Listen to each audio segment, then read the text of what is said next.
நடராஜர் சிலைக்கு அடியில் ஒரு உருவத்தை மிதித்தபடி நடனமாடும் கோலத்தை நாம் பார்த்திருப்போம். ஆனால் அந்த உருவத்திற்கு பின்னால் ஒரு மாபெரும் ஆன்மீக ரகசியம் ஒளிந்துள்ளது. சிவபெருமான் தனது வலது காலால் மிதித்துக் கொண்டிருக்கும் அந்த அரக்கனின் பெயர் முயலகன். இவன் வெறும் அரக்கன் மட்டுமல்ல, நம்முள் இருக்கும் தீய குணங்களின் பிரதிபலிப்பு. முயலகன் என்பது மனிதர்களுக்குள் இருக்கும் அறியாமை மற்றும் அகந்தையை குறிக்கும் ஒரு குறியீடு. ஆணவம் தலை தூக்கும் போது ஞானத்தால் அதை அடக்க வேண்டும் என்பதே இதன் தத்துவார்த்த பொருள். நடராஜரின் இந்த கம்பீரமான தோற்றம் தீய சக்திகளை அடக்கி ஆளும் வல்லமையை உணர்த்துகிறது.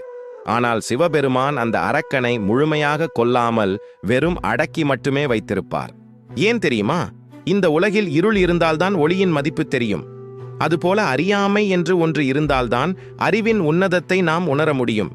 அதனால்தான் அறியாமையை அழிக்காமல் அதை எப்போதும் தன் கட்டுப்பாட்டிற்குள் வைத்திருக்கிறார் ஈசன். நம் முன்னோர்களின் ஒவ்வொரு சிலையிலும் இத்தகைய ஆழமான உளவியல் உண்மைகள் பொதிந்துள்ளன. இந்த ஆச்சரியமான ஆன்மீக தகவல் உங்களுக்கு பிடித்திருந்தால் மறக்காமல் கமெண்ட் பகுதியில் உங்கள் கருத்துக்களை பகிர்ந்து கொள்ளுங்கள்.